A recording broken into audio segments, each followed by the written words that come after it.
Oh, that's right. All right, Sam, So if you you're ready for it. actually need a weapon in a situation, would be to protect your property, not to protect your people, which I'm totally.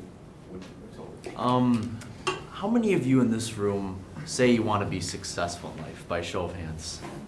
Yeah, I think all of us have that in common. But here's the problem. Most of us like to blame our circumstances for not being where we want to be in life. And as college students, it's just very common.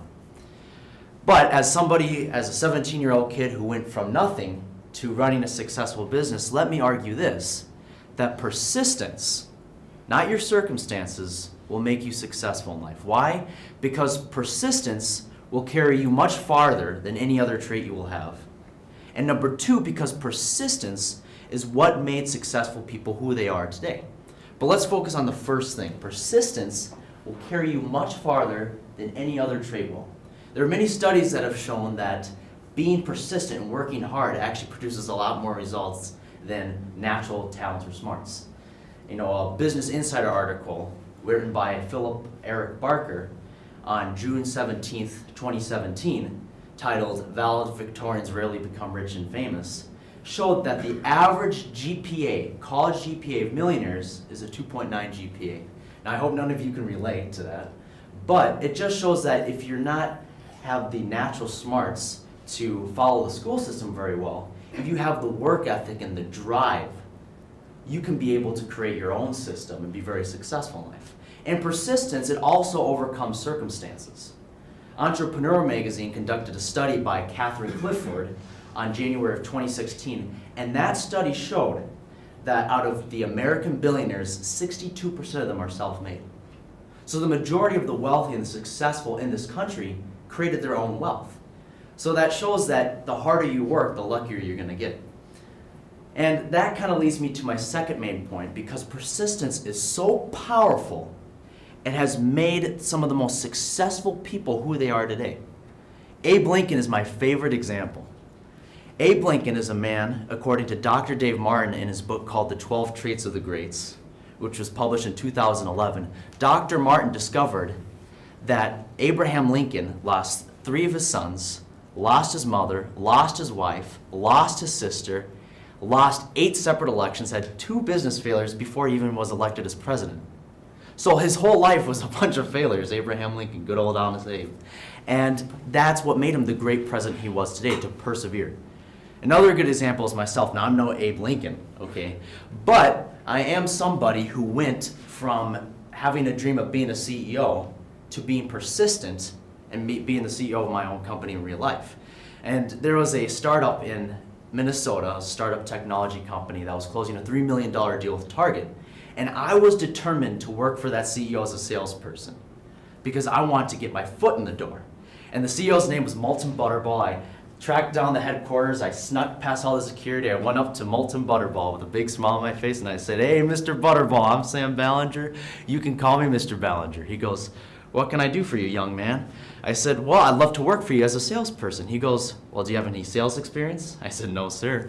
He said, "Do you have a college degree?" I said, "No." He said, "How old are you?" I said, "I just turned 15 years old 2 months ago." He said, "Well, the exit door is right down there. Take a right because we have no job opportunities for you." Walk home all disappointed. My father, who's the mentor in my life, he said, "Well, Mr. Ballinger, some people are so negative that they have to say no 7 times before they actually say yes." So I said, "You know what, he's right." So I came back the next day, the big smile on my face like I'd seen him for the first time. I said, "Hey, Mr. Butterball, how are you?" He goes, "I know who you are. What do you want?" I said, "Well, I'd love to work for you as a salesperson." He said, "Didn't I just tell you yesterday we don't have any job opportunities?" I said, "Yes, sir, but I don't know if anybody got laid off or anybody got sick yesterday." He said, "No one got laid off and no one got sick. Now go home." Go home all disappointed. So I came back the next day. I go, "Hey, Mr. Butterball, how are you? I'd love to get a sales job for you." He said, "Boy, didn't I just tell you the last 2 times we don't have any job opportunities?" I said, "Yes, sir, but I don't know if anybody got laid off, sick, or died yesterday." He said, "Nobody died yesterday." He said, "Go back home and never come back again." He actually took security and threw me right out. So I did what any logical person would do. I came back the next day. Mr. Butterball, I'm Sam Ballinger. You can call me Mr. Ballinger. I'm a young, ambitious man that could sell anything on the planet, and I'd love to ramp up your company. He looked at me with rage and said, "Go get me some coffee." I said, "Yes, sir." The next thing you know, I actually became a salesperson at the company, and I actually did very well, and he promoted me to sales executive. By the time I was 16 years old, I became one of the youngest executives in the state of Minnesota. Left that company and actually started my own company with the experience I had. And now I'm 17 years old and I'm CEO of a successful business. My point in telling you this is that if you're knocking on the door and constantly do it, somebody's gonna get annoyed and say, "Who is that?" And they're finally gonna open the door.